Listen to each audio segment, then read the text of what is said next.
This is the video review for Transformers Dark of the Moon Human Alliance Dragstrip. Dragstrip is an interesting figure. His robot mode, while it doesn't look horrible, neither does it really look... He looks sort of hodgepodge together. It doesn't look like it's one cohesive whole. Like, he has the front spoiler back here, he has a hole in his chest.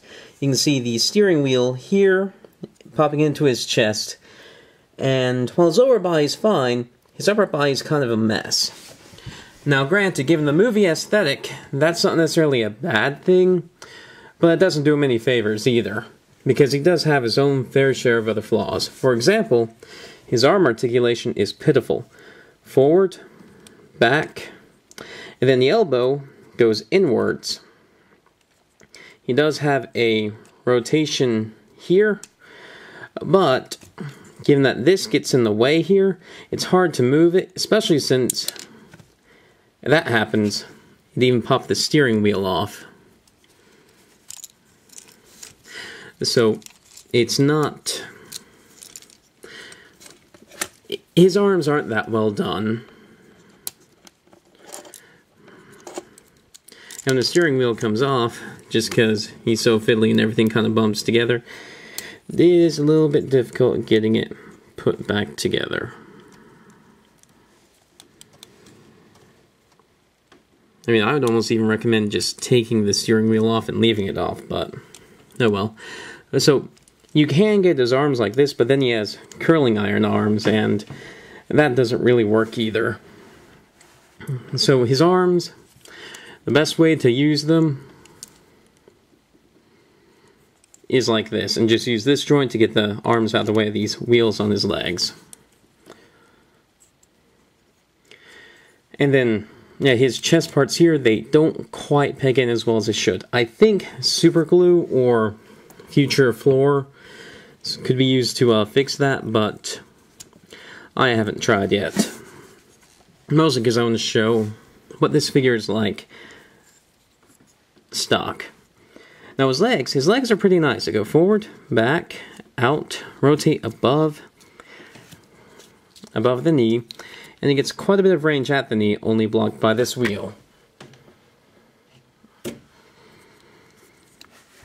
Oh, sorry, I'm moving my lights around a little bit just because moving the figure around, the light balance on this camera changes and then it overblows it a little bit, so I'm still learning how to do proper lighting.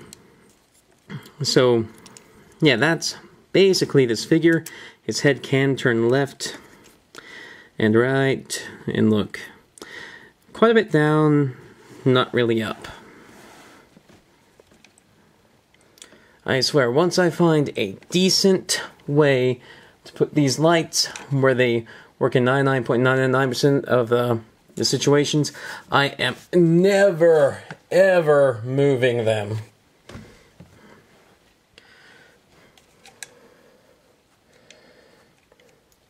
Okay, so, enough about that. I think I have them where they'll work for now. To transform this guy, fold in his feet, rotate his legs out like this.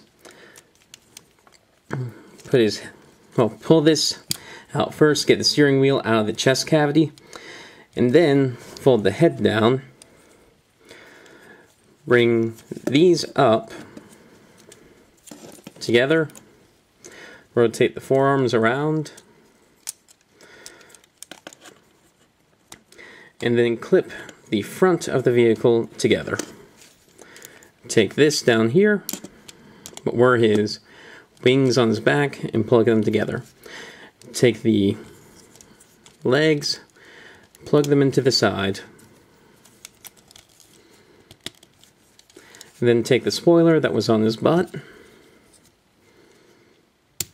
There's a little tab right here. That will tab into a hole right there. And then here is his vehicle mode. And his vehicle mode is really nice. Rolls really well. And despite this guy being a scout class figure, his vehicle mode is really big. It's about Well, it's bigger than Deluxe Classics Mirage's alt mode, that's for sure, and that was a similar Formula 1 racer, though at a lower scale, because it was the car he was based on was bigger. This is more like, almost like go-karting, like a go-kart car. Yeah, I really like this car mode. The car mode and the transformation is what I like about this guy. If his car mode weren't this big, I probably wouldn't like him. So mostly this guy's just a novelty because of how much he mass shifts. Not really mass shifts, but he kind of does.